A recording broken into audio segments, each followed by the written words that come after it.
So I remember the day I pushed publish on my Facebook group, which is called the Metaphysical Christian. My heart was racing. I was sweating. I think my clothes were soaked through because I thought, oh my gosh, as soon as I publish on this, I'm going to be discredited in the academic world. This is going to just be the end of everything that I know.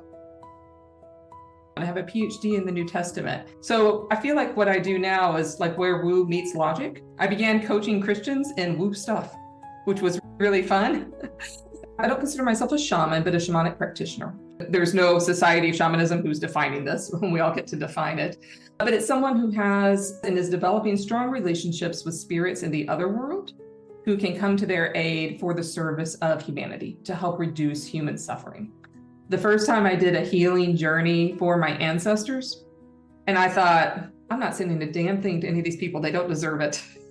And I thought, that's probably not my highest self-talk about it. I didn't care. I was mad. I was really mad at them. I didn't even know why. Shamanic practices help keep me very firmly in alignment. And when I'm out of alignment, they really let me know things seem a little harder, things seem more blocked. It's harder to listen to spirit so clearly. There's enough saviors in the world. You don't need to be another savior. You don't have to save the whole world. Just do your part and allow the spiritual world to do their part.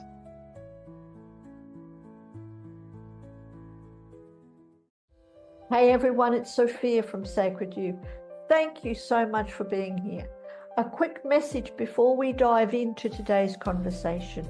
You may have been watching the podcast videos, but have not had a chance to hit that subscribe button. So if you have ever gained value from our videos, from our conversations, it would mean so much to us if you would hit that subscribe button below right now, or even just give us a like. And what that means is not only does it allow us to grow our subscriber base, but it allows us to bring in more important guests for you to listen to.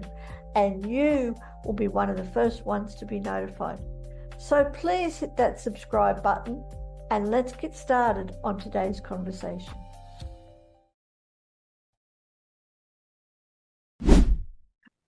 Welcome to the Pathways to Wellbeing podcast. Of course, my name is Sophia, but more importantly, much more importantly, I am really excited to today be talking to the beautiful Katy. Thank you, Katy, for joining us. Yeah, thank you and welcome to the Pathways. Thank you. Thank you so much. And it's lovely to be here. I've been looking forward to it all day.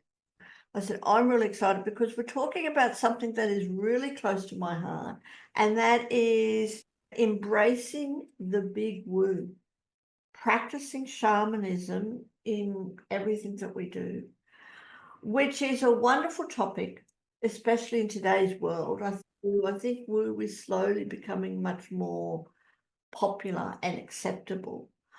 But first, Katy, what I'd really like to do is to find out about you and tell us about your journey, if you would like, and how did you get to where you are now? Because there is so many wonderful things to find out about you. Thank you. Yeah, so I'm an American and living in Ireland. So I'll start with the present and then I'll backtrack just a little bit because how I got here is all part of the journey.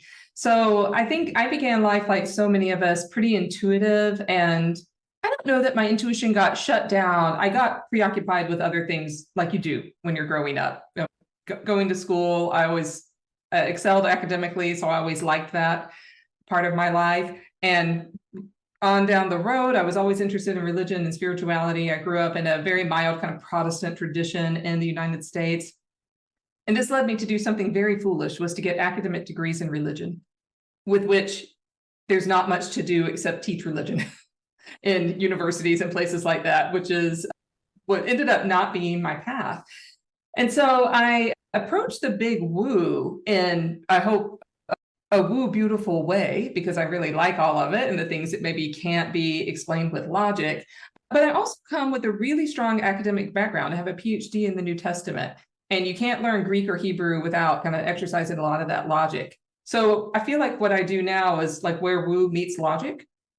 A few years ago, I decided I didn't want to be a university professor or pursue that role anymore. And so I began coaching Christians in woo stuff, which was really fun. And then I've expanded beyond that. Now I still do coach Jesus followers in different ways, shapes, or form for whom traditional Christianity doesn't really work for them. I've also expanded now to work with people from a variety of spiritual backgrounds. I landed in Ireland about 3.5 years ago with my spouse and my dog. And I knew that I wanted to pursue shamanism, but I didn't know what form that was going to take. And anything that I had looked into when I was in the United States just wasn't right for me. So after I'd been here about a year, a little Instagram ad floated across my screen, and I knew that was the place for me. So I began studying shamanism at the Irish School for Shamanic Studies.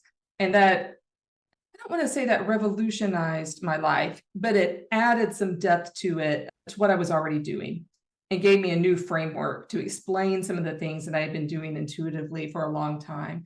It brought me into healing in progress relationship with my ancestors, which was really wonderful and continues to be really wonderful, and then impacts the way that I now serve my community and serve my clients. So long story short, that's how I got here. Wow. Thank you for sharing it. And it's so interesting, especially because of the Christian background, if I can say. In general terms, usually Christianity and woo doesn't go together. Yeah, it's really a shame because at its heart, Christianity is really woo. Once you get past all the layers of dogma and doctrine and all that, you have this kind of heart-centered place where miracles can happen. And the whole Christian story is one of ultimate transformation. Yes. To me, you don't get more woo than that. And I happen to come from a Christian tradition that's not big on dogma and doctrines. So I'm very fortunate in that way. I was surrounded by it. And I think those Christians who like me are, or Jesus followers like me, who aren't concerned with people going to hell, like I don't believe in a traditional hell. I haven't for years and years. There's a lot of us out there. We're just very loud. And the really loud, hateful voices are the ones that people hear. And that does break my heart. It doesn't change what I do, though, what I'm called to do, which is to, I don't want to say combine all these worlds. I don't think that there's worlds to combine, but to illuminate the relationships between people who follow Jesus in this, what I hope is an authentic way, and the other world and nature and other religions and all of the above. Thank you so much for sharing that. And it's, like I said, it's so very interesting. And I'd love to go into more into the, well, so much of your life, but especially at the moment, the shamanism.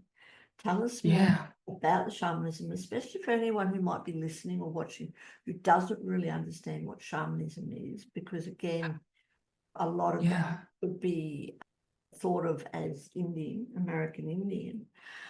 When did you actually realize that shamanism wasn't just woo, but actually a really powerful tool for transformation? So to begin with, what is shamanism? I think is a great question, because there's so much reading I do that will say something is shamanic without defining it. So it's become an adjective that we use without actually taking the time to determine what that is. I just read a wonderful book the other day, an academic book, that talked about shamanistic societies, but never defined them. So what is that? I think what she meant was ancient societies or modern societies that are not developed. And I think that's doing a disservice actually to shamanism. So the word shaman is a Siberian word, comes from a Siberian tribe, and it simply means one who knows. And what happened a couple of decades ago was an anthropologist were studying shamanism across the world, and many of them went native, so to speak. They began being invested on more than just writing articles or books. They began to see the reality of shamanism and the healing power of this very ancient practice that predates any religion. Like shamanism predates any kind of formal dogma, religious systems that we have. And so someone who, I don't consider myself a shaman, but a shamanic practitioner. So someone like myself, or who's kind of a full-fledged shaman, whatever that means. And there's no society of shamanism who's defining this. We all get to define it. But it's someone who has and is developing strong relationships with spirits in the other world who can come to their aid for the service of humanity to help reduce human suffering.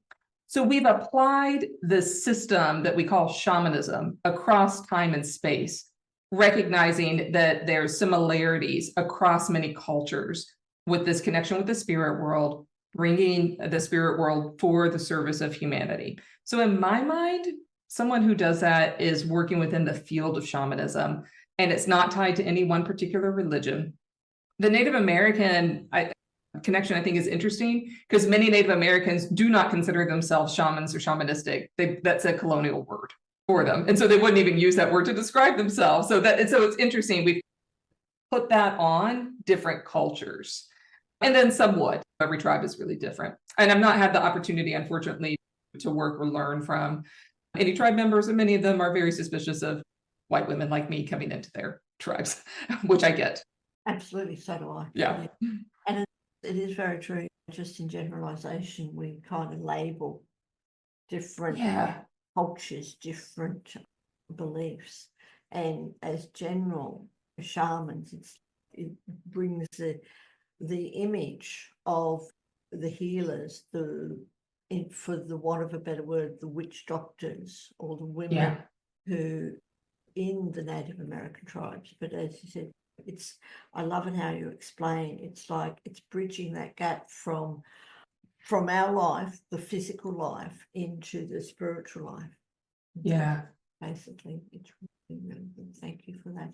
And what about the misconceptions that people have, like the fact that Native Americans are shamans? What's one of the biggest misconceptions that you've experienced that people have about shamanic practice? I'm not even sure how many misconceptions I've encountered, more than people just saying, what is that? Like it's a new word actually for a lot of people. And then I think in the broader kind of spiritual community, it's a word that's, again, just not very well defined. So I think some of the misconceptions are that it's maybe only from the ancient world, that there's not people doing this today, and that it's not possible for urban. There's a preconception that you have to be living in a hut in the woods without electricity to practice shamanic techniques and to bring that level of awareness into your life, where I think the truth is that this is something that can and should belong to everyone who is truly seeking it. And that there's practices that are available for all of us. Yes, you can say that, yes, because it's an innate practice, it's an innate way of being when we are able to get out of this 3D world, especially in our head, and connect with that energy, that inner calling. And with you, Katy, have you ever struggled with the fear of being too out there, like too woo in your... Oh, yes. Oh, definitely. So I remember the day I pushed publish on my Facebook group, which is called the Metaphysical Christian. And I thought, my heart was racing. I was sweating. I think my clothes were soaked through because I thought, oh my gosh, as soon as I publish on this, I'm going to be discredited in the academic world. I'm also an ordained minister. I thought no church is ever going to want me. Oh my gosh, this is going to just be the end of everything that I know, right? Everything that I know and everything that I valued up until this moment in time. And I thought, damn it, you're still being called by spirit to do it. So you're going to do it. So I clicked publish. And that Facebook group has been really wonderful for the past 7 or 8 years, has lots of people in it, really heart-centered people. And of course, none of my fears came true. I've not been discredited academically. I publish a little bit here and there. And actually, most of my colleagues ask me, that's really cool. Tell me what you're doing. They're really interested. They're curious people. They're interested. And my church people also just actually really loved it. I get a lot of people in that group who find me because of my different church connections. And so all the things that I feared haven't come true. And the churches that wouldn't want me, I wouldn't want them. We wouldn't be a good match. So it's been okay. So yeah, am I too woo? Yeah. And I think another little moment I remember is when I first started really studying crystals, I thought, I've just gone off. I'm just a stereotype now. A crystal witchy person, like you're studying the properties of crystals 10 or 15 years before. I don't think I would have ever considered myself someone who would do that. These days, I don't struggle with it too much, or really at all. I'm careful to keep myself pretty grounded and also in the real world, while also giving myself space from the outside world so I can tune into my own self and my own spirit. Yeah.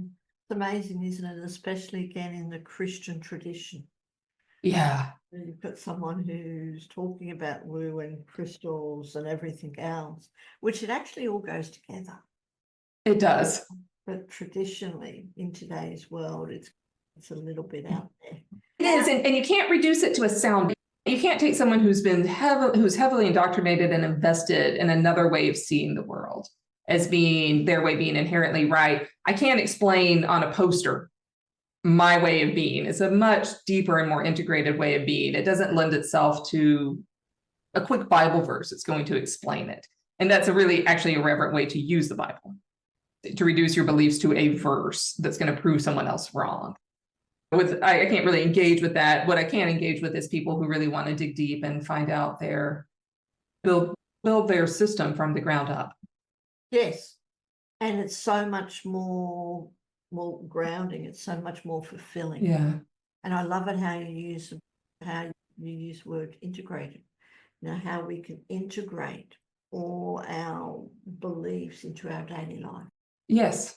And practices and live it from the heart, not from the head, not because we think, not because of societal pressures and things that we should be like this, but this is what I feel and stuff. Yeah, and I liked the way you use beliefs right there, because I wasn't sensing a rigid system, but something that emerges and evolves from our relationship with spirit and with the spiritual world. And if I try to reduce a belief into a dogmatic statement, that's actually not, I don't believe it's serving me. I don't think that's serving humanity. But if my belief is that the creator is love, that's going to have a really dynamic way of expressing itself in my life, in the people that I serve, in our communities, and isn't bound to one way of showing that love or being that love. We have many different options for it. Thank you. Can I just take a moment, Katy, to really just honor you? Oh, just to honor you. Thank you. For being authentic, for living your life and not really worrying about what society thinks. So really, and combining both, finding a way to be real, combining your beliefs and your love for Christianity, right? And also your practices, your shamanic practices and your love for that and everything shamanic, including crystals. So just thank you. Yeah. Thank you. Thank you so much. That comes at a little perfect time for my journey the past couple of weeks. It's really appreciated. You're welcome. You're welcome. And I'd love to go in more about this concept of the big woo.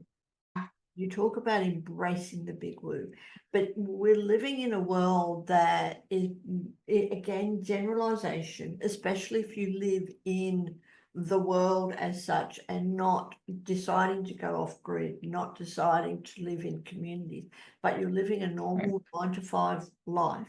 Okay, you've got a job or a business. We are bombarded by technology. We are bombarded by all the doingness, the pandemic of the human doingness.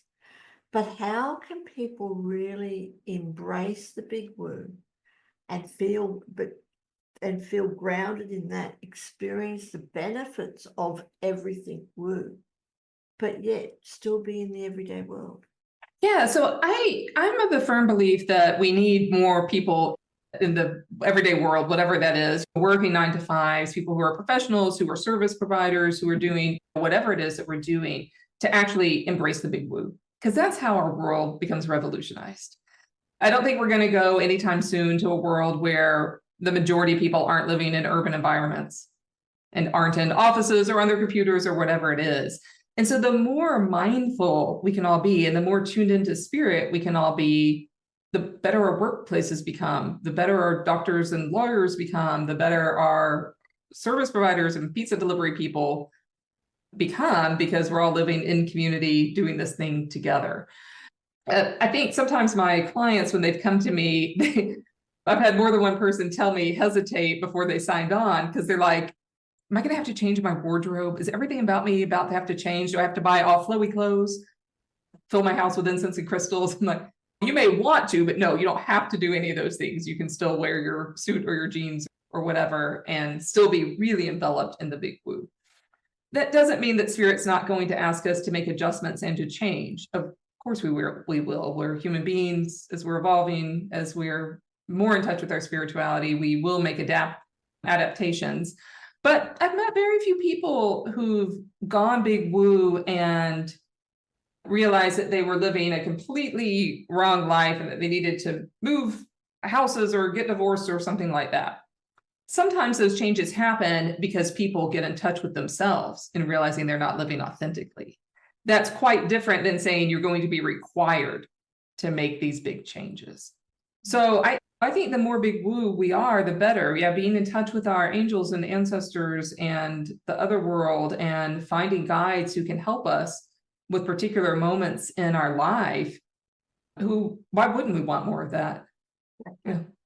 Yeah, especially when those angels and guides and ancestors actually guide us and are actually right. help us. All we have to do is just to tune into that. Tune into it, yeah. And so we can do that in our everyday lives with pretty minor adjustments, really. Yeah, it's incredible. Yeah. It's incredible the experiences when we just allow our journey to unfold. Yes, I love that. And I know a big realization I've had about myself this year, just in the past 7 or 8 months, and I've finally got a formal diagnosis, is that I have ADHD. And so some of the spiritual practices that work really well for a lot of the world may not work well for non-neurotypical people. So it's also finding that creative way to engage in the big woo that works for you and your brain and your body. And there's some standards that are going to work really well for the majority of people, and then some that are going to be customized for you. And so I think there's a lot of people that feel like maybe they're failing at the spiritual world because they can't meditate for 2 hours. Truthfully, I don't know many people who meditate for 2 hours every day. I know a few. I know some people who may be able to do that once or twice a week or a month, but sometimes 5 minutes might be okay for you. That's a great starting point. There's 5 minutes here or there. So I think we also have a lot of people who feel like there's an all or nothing mentality about the spiritual world and about spirituality. And if they can't immediately know all their ancestors and guides and angels, they feel like they've failed. Where really this is a pretty slow process. The slow food movement, there's I think a slow spiritual movement where, like you said, we just allow and let timing take care of itself. Yes, and really trust. When we trust in the guidance, trust in the universe, that we know that everything is happening at the right time. Yeah, and something I have written on my mirror, or I need to rewrite it now, is you do your part, let them do theirs. So I'm responsible for my part, doing my meditation or ritual or offering or whatever it is. And then I really don't need to be in control of spirit. I can let spirit be in control of spirit, which is really hard sometimes. But sometimes just knowing we've done our part and be really satisfied with that. And just, like you said, trust that spirit is doing spirit's thing. And that as we're developing more relationships, you're living more shamanically. Yes, absolutely. And isn't it incredible how we try and take control and try and tell the universe, the spirits, and everything else on what to do and when to do it. And how to do it. And how to do it, yes. I'd love to know, Katy, in your typical day, what does a day look like for Katy, and how do your practices really help you? What's the experience that that your life has been really thriving? I think a lot of the practices are going to feel really common across a lot of people you've talked to here and across a lot of traditions. Quieting our minds, engaging in meditation, be mindful of our surroundings. For me, spirit has gotten my attention the past 8 or 9 years, especially through food sensitivities, which has been a real bugger and not fun, but has helped me become more intuitive. And they weren't kidding around. They were at all. Like, I had really serious reactions to a lot of foods as I've been on this path. And when I pay attention to that, I am a more intuitive person. So I think a lot of this is just really building our intuition, building our trust, finding ways to slow our brains down and just be in that space. For those interested in really connecting with spirit and using shamanic practices to do that, the most powerful tool that I have that I can show people is taking a shamanic journey, which is different than a guided meditation. It's different than a visualization. Those are both really powerful too. But in a shamanic journey, we are making direct contact with the other world, with the spirit world, in order to find out particular information or messages and bring those back to our everyday life. So for those who are really wanting that particular pathway, I think that's the next step to begin to engage, because that will put us in direct contact with the spirits who are wanting to form relationship with us and help us find very particular guides, ancestors, angels, all of the above on our way. And they're certainly there to help when we're ready. Yes. What's the difference in your life? Like, can you describe any experiences or any real things of, especially before you really got into shamanic practice, how were you living your life compared to now? The way I was living my life, I would say it's been an expansion and an evolution rather than a turnaround. So the first day in my kind of shamanic class, we began to dive into the three worlds of shamanism, which is the upper world, the middle world that we live in, and the lower world, where we often find a lot of guides and guidance.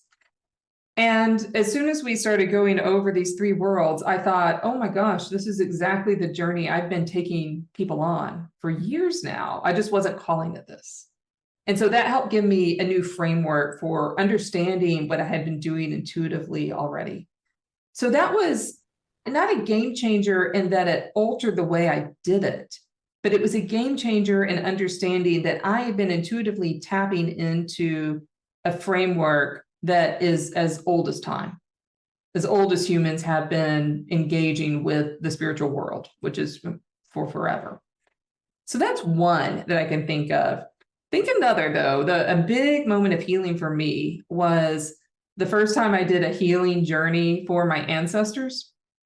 And got to the part in the journey where you open the floodgates, you send healing energy to them, to send healing to all your ancestors. And I thought, I'm not sending a damn thing to any of these people. They don't deserve it. And I thought, that's probably not my highest self-talk about it. I was mad. I was really mad at them. And I had no idea that I had that much anger towards my ancestors. I didn't even know why. So that uncovered a whole level of healing through a very kind of innocent shamanic journey, a very bread and butter shamanic journey that I didn't even know was there.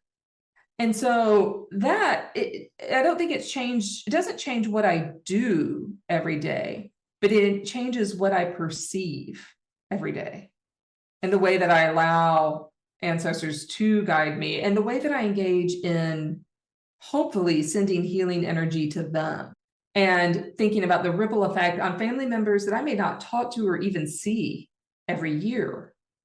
But hopefully my whole extended family is benefiting from this ongoing healing relationship. So that's one. So it also is a way for me to send love to, I have many great nieces and nephews, and I'm just the wild woman who floats into town once every other year, says hi, gives them a little present, and then leaves again. But hopefully they're also benefiting from this extended healing that's taking place. And I'm sure that they would be. And again, thank you for doing that, because you're not just healing you and your extended family, your ancestors and everything else, it's contributing to healing to the world.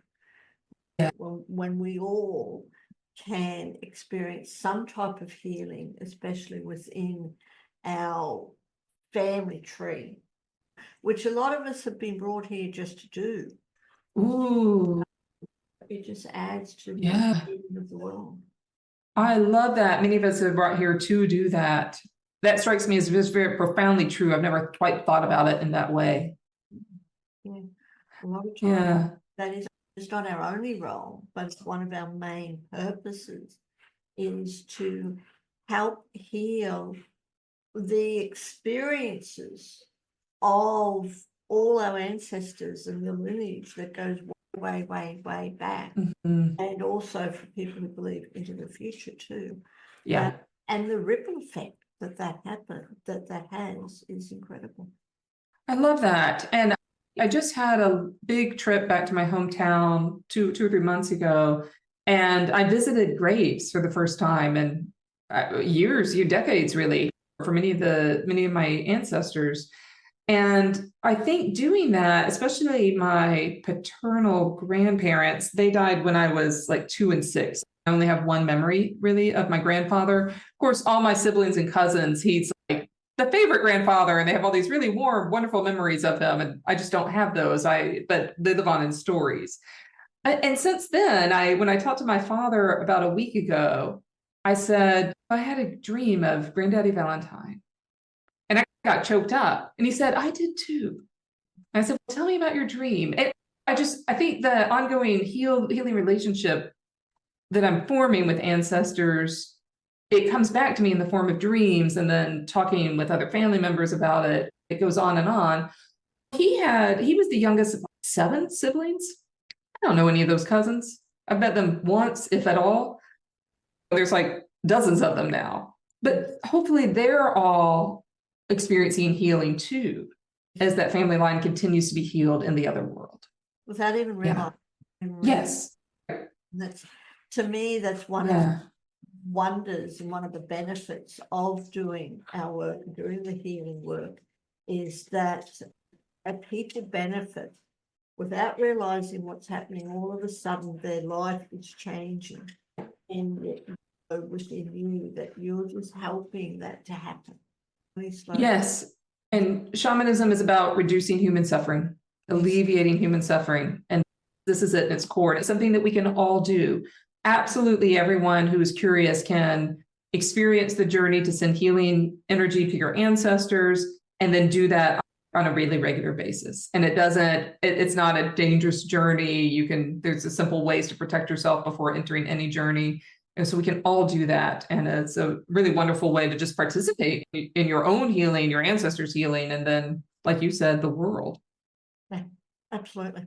Making the world a greater place, more healing place, one step, if you can say one at a time. One drumbeat at a time. Yeah. That's it. Yeah. What about, Katy, you work with a lot of entrepreneurs, and I know with you, we have a lot of entrepreneurs, and for everyone who's listening who has a business of any type, and in no matter what level, some people are just starting, some people are very successful. How can spiritual practices like shamanism help them really thrive in their businesses? Yeah.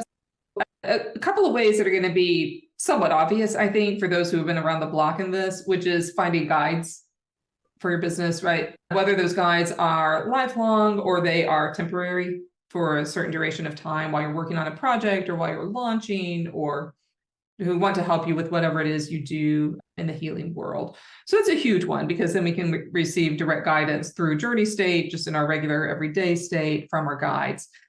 So that's a great benefit to anyone who likes this kind of stuff. I think the other and maybe less obvious ways are that shamanism can help us recover lost soul pieces. They can help us go back in time to significant events, to traumatic events. So if there's a block from something you were told when you were really little, if there's a particular event that replays through your mind and impedes you from living your purpose in the fullest way, through the shamanic journey and shamanic principles, you can actually recover some of those little pieces that have been splintered off from you and bring them back to yourself. And that makes for a much more whole entrepreneur. It makes for someone who's able to serve in a much more integrated a way. And for me, shamanic practices help keep me very firmly in alignment. And when I'm out of alignment, they really let me know things seem a little harder, things seem more blocked. It's harder to get in, it's not harder to get in touch with spirit. It's harder to listen to spirit so clearly when I'm not in alignment. And so these practices also help keep me on the straight and narrow, and can lead me to some better conclusions about what's next. Certainly helps, doesn't it? And I love it how you talk about Yes. using, for the want of a better word, using our guides to help us in our daily business decisions. Yeah. They're there to help us. All we have to do is be in touch with them, and they see the bigger picture. So easy when we allow that to happen. Thanks. Thank you. Yeah. And just taking the time to calm our central nervous systems, all of that stuff that most of us know, but it's hard to do when we wake up and face the to-do list. Yes, that huge to-do list, but Yes. is that they're also there to help with the to-do list. Yes. Yes. I have a practice which I don't do every day. Now this is reminding me, so it's good, is I have a list for the universe. Ooh. Oh, I love that. But the biggest thing is allowing the universe or the guides or whatever you want to say to actually complete their to-do list instead of back. It's, I want that back. I want that back. I can do it. It's like sometimes we need a big or a gentle or a not so gentle, but allow, just allow. We're very good, like I said, very good at doing and not that well at allowing. What about our emotional wounds and all Oh, yes. And this has a lot to do with our ancestors too. How can we actually use shamanic practices to heal our past? Yeah, there's a very particular shamanic journey, a series of journeys that I learned and guide people on to go back to moments of origin. So let's say that someone they have an emotional wound and they know where it comes from.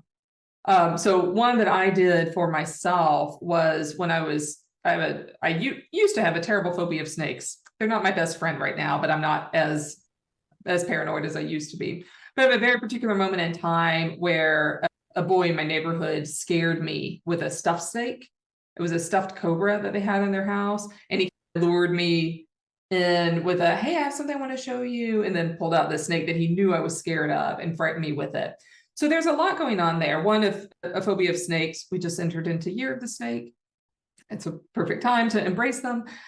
There's a deep feminine wound in there because he was probably 9, an older boy used his power against me in a very gendered way. I don't think he was consciously aware of this. I don't think he was saying Katie's a girl, but he used that power dynamic and that age dynamic at a young age to scare me. I ran home and I didn't go back over to their house for about a year. Nothing could convince me to set foot in that threshold, partly because of the boy who was there, and then partly that stupid snake was still in their living room, stuffed and cobra flared out, ready to on you. So I did a shamanic journey to go back in time and heal that particular fear and to see what wisdom there is for me to learn from snake. I still don't want them crawling on me in my physical life. Maybe one day I can get to that point. But now I don't yelp when they come up in a magazine or on TV like I did before. So those emotional wounds, we can definitely begin to restore in shamanic journey, and we can take back it. The theory is that our soul fragments when something like that happens, and we can call those soul pieces back to us. Sometimes people are unsure what the origin is of something that's going on, of a hole in their heart. Maybe they experienced trauma or abuse. They don't really particularly want to go back to that moment in time. And there's other journeys we can do with the help of spirits in the lower world to help call back our soul pieces. So there's no one size fits all, but those emotional wounds, as long as we're living with them, they have power over us. And it means that we're not in a state of wholeness. And the cause of the wounding is probably not our fault most of the time. Sometimes it's deliberate by other people. Sometimes it's just the state of the world. Sometimes it's an accident. But we can restore them so that we can live in a state of wholeness. And that's where shamanic journeys and other tools of shamanism can be really helpful, like psychic surgery, crystals. There's a lot of different kinds of energy that we can, with the help of spirit, bring to ourselves to make ourselves more whole. And just in personal lives, it's really important for those who are entrepreneurs and you're in service to others. I think it's critical that we pay attention to those. And entrepreneurship is a surefire way to illuminate every gaping wound that we have, because it will come up at some point in the entrepreneurial journey. And when it comes up, then it's time to gently deal with it. Yeah. I love how you say gently. Life is meant to be easy. It doesn't have to be traumatic. Yeah. Or right. Because that just creates more wounds when it's happening, when we try and deal with stuff in a traumatic way. I'd love to know, Katy, and thank you for explaining that. And I'm sure you've experienced this, especially in your practice. And I really want to go into your actual coaching too, your Soul Forge coaching. When you have someone, a client or something, or anyone, you meet anyone who's feeling really stuck, now whether they're a Christian or not, Yeah. just feeling lost, truly lost, where do they start? What's a question that they can ask themselves just to get them on the journey of really finding their path? That's a provocative question, and I love it, because I've been experiencing a little fatigue and burnout myself, right? We're not immune to it as spiritual workers. And so the question is very relevant just for me right now as well. So something we can do to help get us back on our path, I think it's what's actually occurring to me is to find our center, because usually when we're feeling like that, our center has gotten pushed to the side, or out from underneath us, or lost altogether. So I actually have engaged with people just in doing something very simple, like some breathing techniques, calm our stuff down, which we can't do really anything until we calm our nervous systems down. And I think reach into our heart center. If that's not available, and sometimes it's not, sometimes we can't find our center immediately. And if we've been suffering for a really long time, maybe that's too hard to find. Then it's just to sit in the eternal love and bring eternal love from the Creator, from all of creation to us, and experience that even for just 30 seconds or a minute a day. And again, allow the path to unfold. There's many more specific things that we can do in a session for that, but just for anyone, anything we can do is to do 5 minutes of box breathing, and then to imagine ourselves. And the imagination is powerful here because it actually brings about reality, as surrounded by eternal love. And from that place, we can begin to find our core, and we can begin to find our center. If we start from the place of anxiety, we're going to find an anxiety-filled core or center, which is not ideal. We can just allow ourselves just to breathe. It's the biggest. Yeah, I wish I had the magic crystal I could suggest to everyone. Just get this crystal and it'll be fine. But it does require our input. Yeah, it does. And it unfortunately does require a little bit of effort. Just a little bit of effort, yeah. Doesn't have to be traumatic, doesn't have to be huge. No. A little bit. And even if it's just breathing. And if I can say I was talking to someone else and it's just on another podcast, it's like they just repeat, I am. Yeah. Like I am, and that brings you straight back into the center of who you are, and allowing that to go through you. Tell us more about your business. Tell us more about Soul Forge coaching and other things that you offer. And do you have any offers that you would like? Yeah, so right now, sure, yeah, absolutely. I have freebies, all of that kind of thing, so people can download and get a sense of who I am and what it is that I do.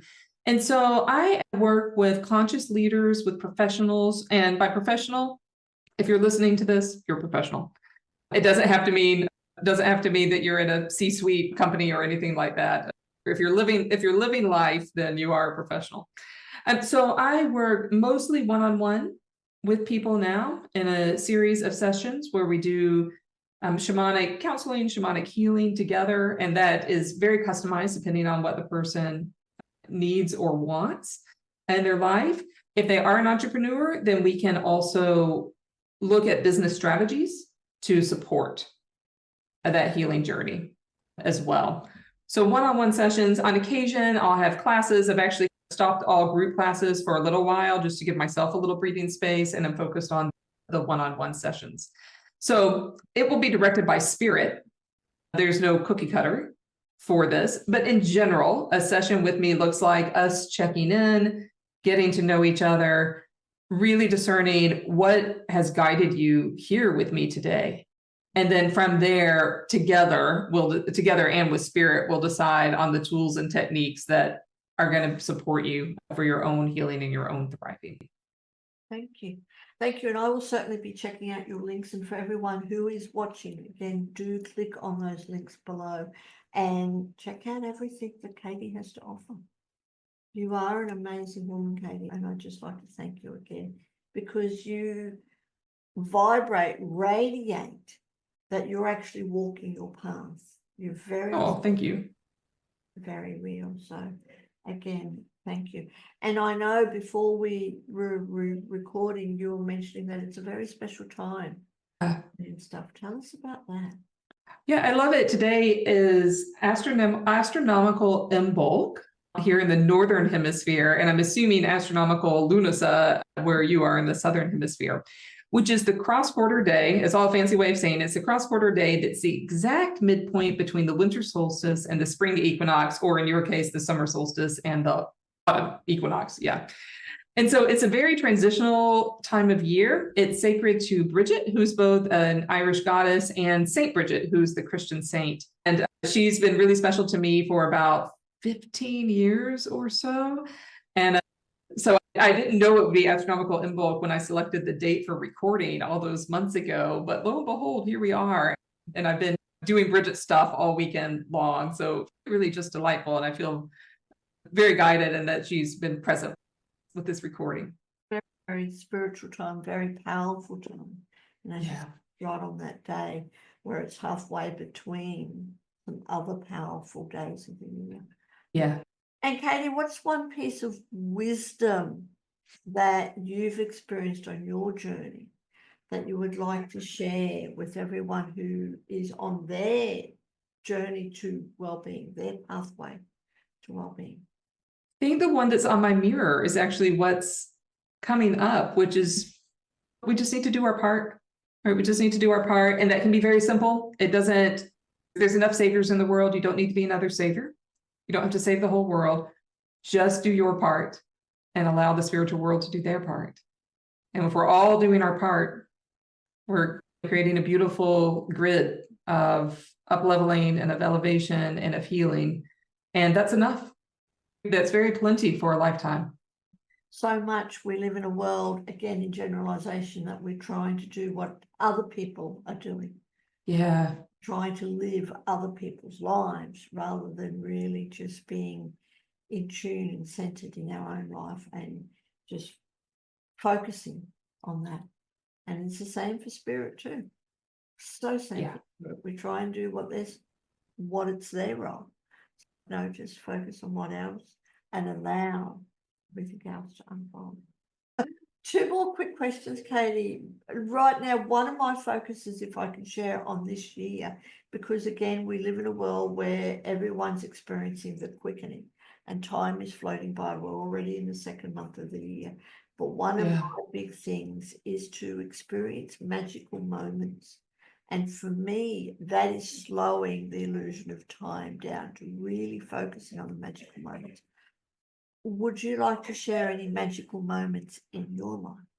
No, I just got back from visiting St. Bridget's in Liscannor in County Clare in Ireland for St. Bridget's Day, which was on 2 days ago. It was on February 1st. And the day before I went was a bad day. Just everything that could have gone wrong went wrong. Just one of those days. It was hard. I was trying to get my equilibrium. So I went to her 3 times. And the third time was really the charm. That's where I felt a little more centered, a little more whole, looked into the well. It's almost a form of scrying, to look into the well and allow the water to speak to you and the holy water. And the tradition is that you dip a rag in the well and then you tie it on a tree with your prayer or intention or your wish. And I'd already done that because I'd been to the well 2 other times. And there was a woman who I'd just spoken with at the well before I dipped in and she was clearly a visitor and clearly there for the first time. And I said, do you have a rag for the tree? And she said, no. So I just dipped this one in the well and I think it's actually meant for you. And she was so surprised. And it was just lovely to feel in such a whole place that I didn't feel like I needed to tie my prayer on the tree then, because I had already been taken care of. I'd already been provided for. And it was so wonderful to be able to share that with someone who was really new to this. And she said, "What tree do I tie it on?" I said, "Look around at where all the other rags are, and any of those will work well." And I felt like my prayer was extended to her and combined with hers. And that's now being held by the sacred space of the water. So that was a long magical moment, but that's the one that's coming up. Beautiful. Thank you so much for sharing that. And again, thank you for sharing your energy with that woman, with all of nature. I believe that we're always in the right space at the right time to connect with the right people, that we can help them or they can help us. Yeah. The magic of the universe. Thank you. And before we say farewell, Katy, is there any other question that I could have asked you? Not a thing.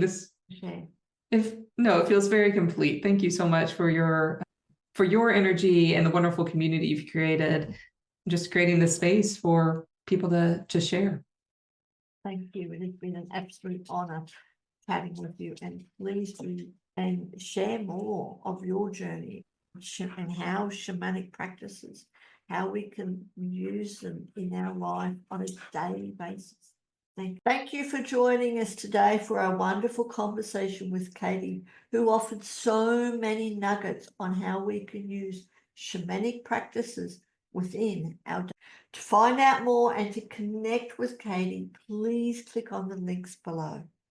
For more empowering conversations, tools, and strategies, follow Sacred You on social media, or visit our website at www.sacredyou, that's the letter U, .love. Don't forget to hit that subscribe button. Give us a like so that you never miss another episode. It's time to take that step and embody who you really are, and also inspire others to do the same. In Katy's words, you do your part and let them do theirs. Thank you so much for tuning into our podcast. Stay grounded, stay inspired, stay connected, and until next time, keep walking your pathway to well-being.